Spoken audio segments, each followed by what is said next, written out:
Hey everyone, I'm Brian. I'm the chair of the Roanoke Valley Libertarians, and this January's meeting we had a guest speaker, Josh Nicholson. He is the Grassroots Engagement Director for the Concerned Veterans for America. He came and talked to us about issues happening on the federal level, on the state level, that pertains to veterans. He also discussed ways that his organization and the Libertarian Party can work together to hopefully achieve some of the goals that we both have. And one of them goals is ending endless wars. So first, right now, if you would like to sign the petition electronically, of course, that just lets your dear leader know that you don't want endless wars, please text 46262 and type end endless wars, and that will put your name on a petition that will be sent to our leaders up in DC. And then at some point in April, there will be a rally to end endless wars. Once I get an actual date, I will definitely let you know, and I intend on going. I hope to see many of you go there and let your voice be heard. So please sit back, grab your favorite beverage. It might be coffee or water, maybe a juice, and listen to Mr. Nicholson of the CVA talk to the RVL about his organization. Once again, this is Josh Nicholson from the Concerned Veterans for America. He'll speak about the organization, so go ahead and take it away. All right. Josh Nicholson. I'm an Army veteran. Did 2 tours in Iraq. Concerned Veterans for America, our main goals right now, our biggest issues are VA Mission Act and endless wars, and repealing AUMFs. A lot of people don't know we still have the AUMFs from 2001, 2002, still in effect.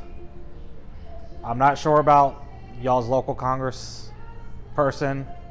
I know for District 2, Elaine Luria, when they just voted to repeal it, she voted against repealing it. So that'd be something to look into. There's no reason that Congress should still have, or that President should still have the power to declare war. Which our goal is to push that balance back to Congress. Take it away from the President. And then again, endless wars. I don't know if any of y'all were at Regional 5 training. When Spike was there, we had Spike come. CVA brought Spike in. We had an event that weekend at Regional 5 training. He was there as well because he was there for our Endless Wars rally. And that's another thing we push for. We still have troops in Syria, Iraq, the Horn of Africa, Yemen. We're trying to bring all of them home. We were successful. Our organization played a huge role in ending the war in Afghanistan and getting all that taken care of and bringing our troops home with that. But there's still a lot of work to be done. So that's one of our biggest issues that we're still trying to push for. And Biden's balking right now. So we're pushing him and putting that pressure on him as well now.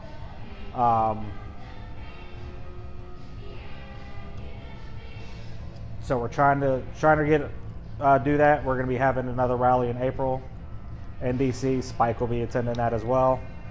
Once we get a concrete date, I know it's going to be the first week in April. Once we get a more concrete date, I'll send it out. I'll probably post it into the Libertarians of Virginia, Libertarian Friends of Virginia. So be looking for that, or looking for the event through that if y'all want to come out to that. Another big issue, VA Mission Act. Since the beginning of the pandemic, over 20 million VA appointments have been canceled. And that's just since the beginning of the pandemic, so it's millions of veterans being affected, life-saving care being canceled their appointments. One of the things with the VA Mission Act was community care. That's a big thing that VA Mission Act pushes with, is getting that community care to veterans. Congress, or the VA, through FOIA requests, we found out they've manipulated wait times so that they can deny veterans that option to go out to community care. So we submitted those FOIA requests through internal emails, through internal documents. We could see that they're manipulating all these wait times and saying, hey, let's make it look like the wait times aren't as bad, so we can't send the veterans out to get care in the community, private health care. They have to get care at the VA. And that's one of our biggest issues, or one of the biggest problems, so we're still pushing for that.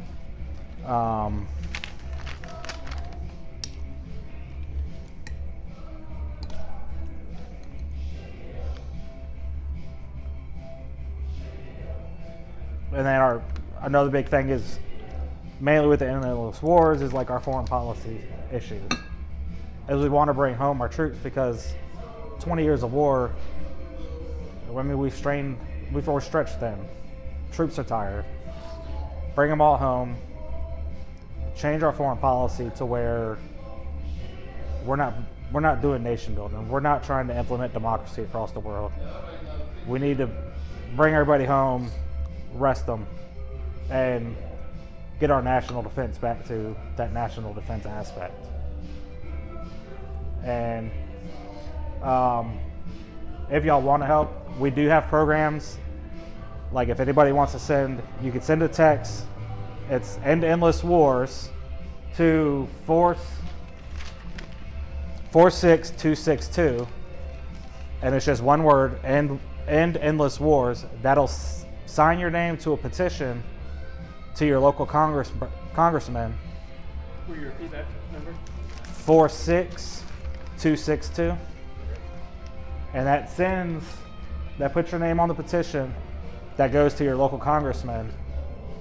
That says that you support pretty much bringing our troops home, ending the wars, and then that also goes to the Biden administration, to the White House. That was a big push over the last year that helped with Afghanistan and putting pressure on them. They're seeing people, we're tired of having everybody deployed, having troops overseas. So that's a big push. Seeing non-veterans, veterans alike, pretty much saying, bring them home. And without support, with the support, the more names we get on it, the more pressure it puts on them. And that goes to your congressmen, to your senators, and to the administration. And then, so I know we got 2 veterans. Are y'all the only veterans? Maybe. Do you have a horror story through the VA? No, I don't go to the VA. I got health care through my job, but I did not like the NAC when I was in the Navy. And when I got out, it was like, one, I didn't want to go to the VA because I associated the NAC to the VA. And then at the same time, also, I didn't have any issues either. I knock on wood. Yeah. I didn't have any issues. And I would rather not get into a system that's already bogged down. I'd rather those that need it get to the system, through the system, not me. So. I understand.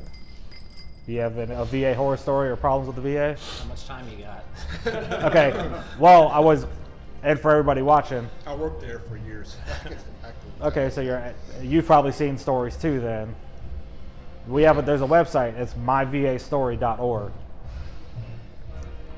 If you want to go on there and you tell your story, and you can see stories of other veterans, of the care that they've had at the VA, issues they've had through the VA and either being denied service, care that they've gotten that wasn't up to par that they would see somewhere else in the civilian side.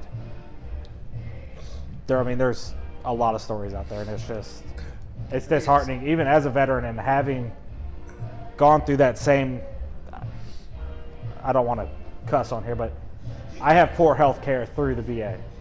But then that's all I will use, because trying to change it, I want to know what it's like, change it from the inside. But it's bad. And some of these other stories are even worse. And it's really sad to watch and read. Around the time I was there, they found 2 dead bodies on the grounds when they were trimming in the shrubs. They fired the director for that, but that was bad. And there's a lot of horror stories. I know with the FOIA, I don't have the data with me, but there's a lot of shortcomings, especially around with Arizona and their VA hospital out in Arizona. And that was around, I think, the 2014 time frame. And a lot of the stuff that was going on there, spending more money on artwork, stuff like that, than they were on care. So there's a lot of stories out there. And I was waiting for, we have a website that it's unedited. Everything that was received in the FOIA request and lawsuit has been uploaded to, that you could see everything that all the internal communications through the VA, the Inspector General's report through the VA, and everything's uploaded to. But I was never given the website yet. I'm waiting on that text. As soon as I do get it, I will upload that information and push it out. And you can see some of the information in emails. It's pretty sad to read, like just the manipulation that they push, and they're trying to. They really don't care about veterans. And that's another thing we're pushing for. There's another text code. I don't have it. No bonuses for VA employees until the wait times are ended and we can get everything pushed through with the VA Mission Act and the CARE and stuff like that. So we're getting there. It's just a slow process. And we just got to keep putting pressure on them, and that's why we look for activists and trying to grow the activists out that will put pressure on them through text, through calls, emails, petitions, everything like that. Do I have any questions? Because I know he wanted y'all to grill me, so. I'll ask you a couple real That's quick fine. ones. You mentioned you're a Libertarian. Is your organization an auxiliary of the larger group, or is it independent? We are, let's describe it, it's almost like an umbrella group. So I'm part of I'll say the main company, or the big company, it's Stand Together, which is a Koch brothers organization. Okay.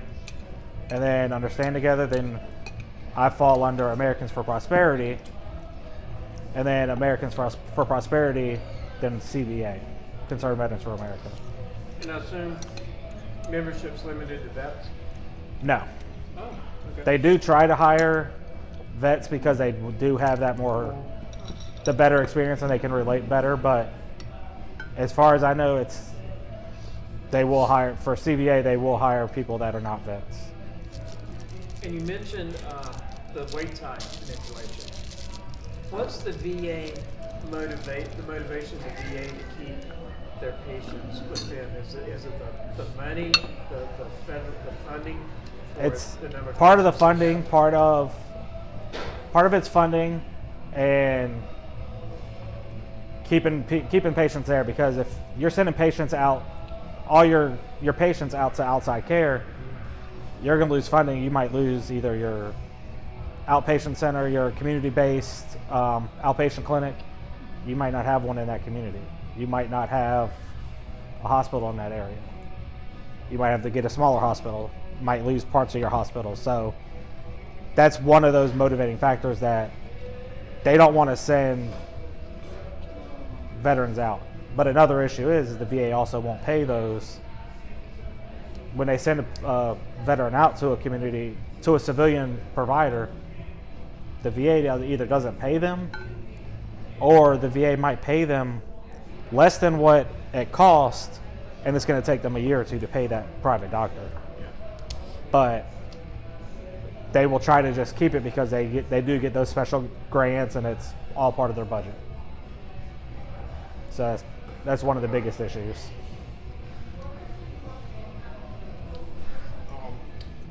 Why does the VA hospital system exist?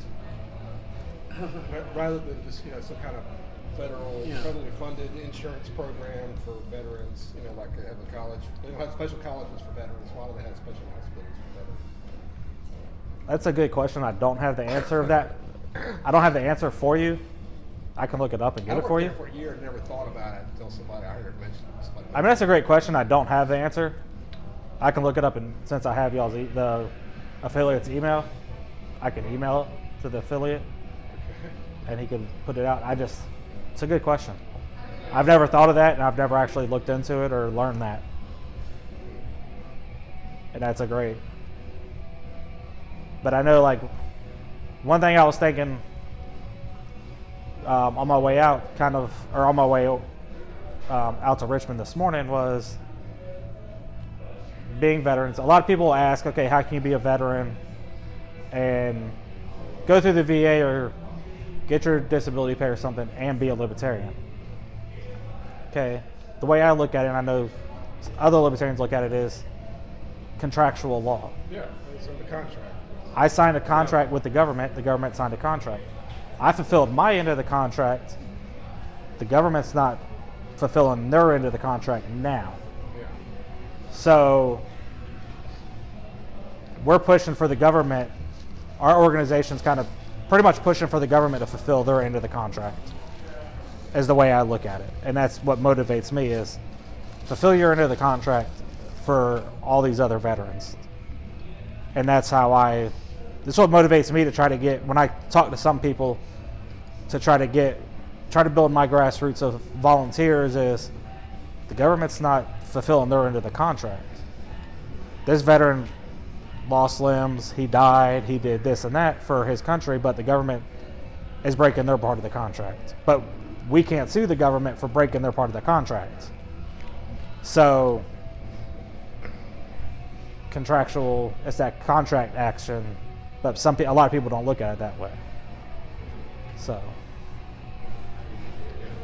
understand the immediate needs with the wars and the VA situation. Is your organization taking a stance on conscription and registering with Selected Service? Not that I'm aware of. Okay. That's something I'm not aware of. So I can't make a statement on it. I'm not aware of it. Would the CVA be like the American Legion, AMVETS, VFW, or is it a completely different thing? I think we are completely different in a different aspect, because we do have paid employees, completely nonprofit, but we actually do have people that are actually pushing legislation, because we do have a 501c3 and a 501c4 side. So we can lobby, and then we also have a non-lobbying aspect to it. So we can lobby to push legislation and stuff like that, and then we have just the volunteer aspect of it. Do y'all, is it a nonpartisan organization? Yes. Okay, so you can't really take stances against presidents or legislation. Well, I know you're taking stances against legislation, but sometimes, remember when they were wanting to go into Syria, and a lot of troops came out and were like, hey, we're not going to war in Syria. If you remember that. Well, like the American Legion, I know we weren't like, yeah, we stand with the troops.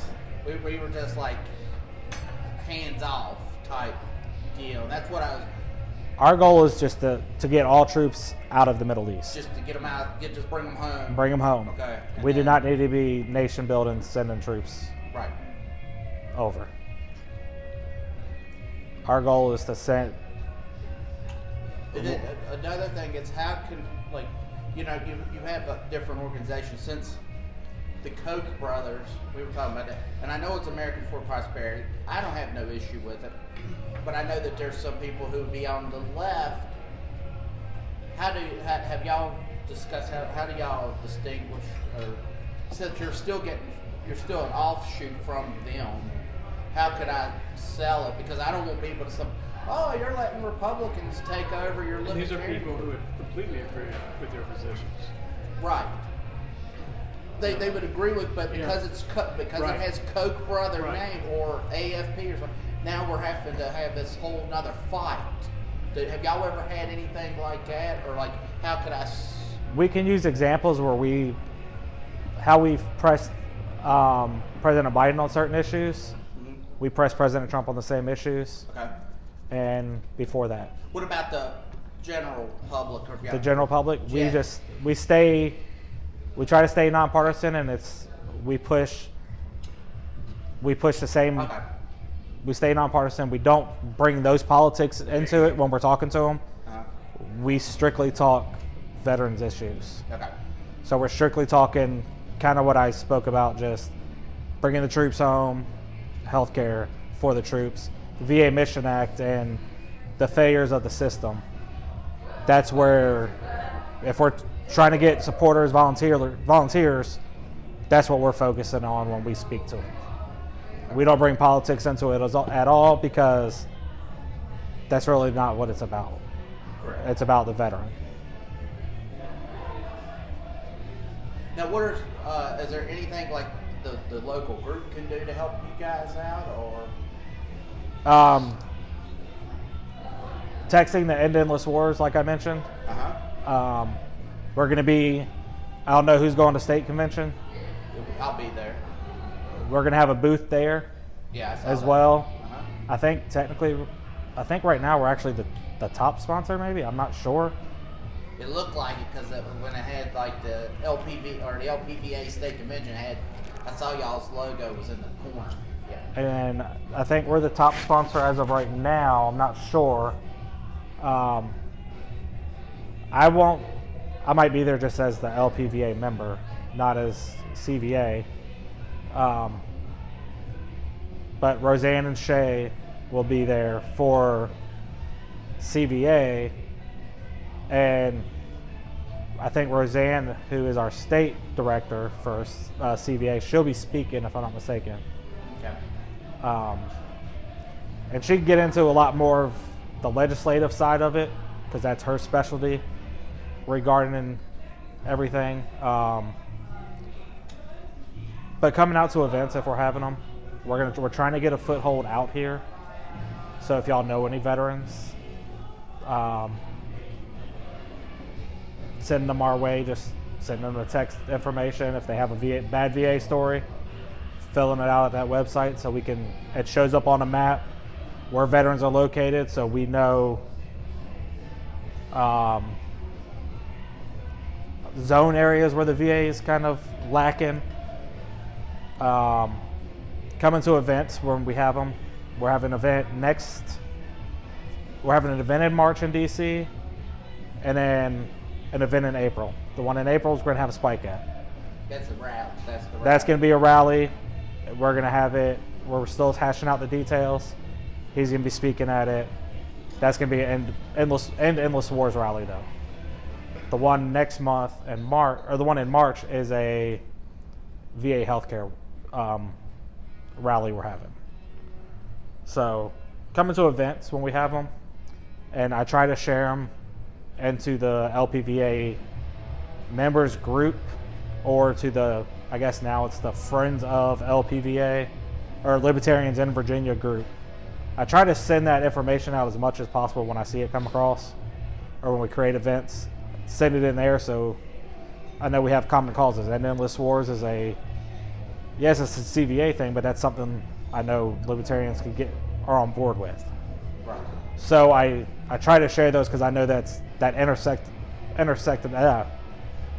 intersectionality that we can all agree on, that we can get supporters out to. So coming to events like that, I know DC is a little bit far of a drive. We were going to have one in West Virginia. We never got a chance to do it. So we do certain events, just coming out to events. We'll try to have one out here. Try to do an event out here sometime, hopefully in the summer or fall maybe. When we do that, we'll try to get supporters out there to it. Okay. So.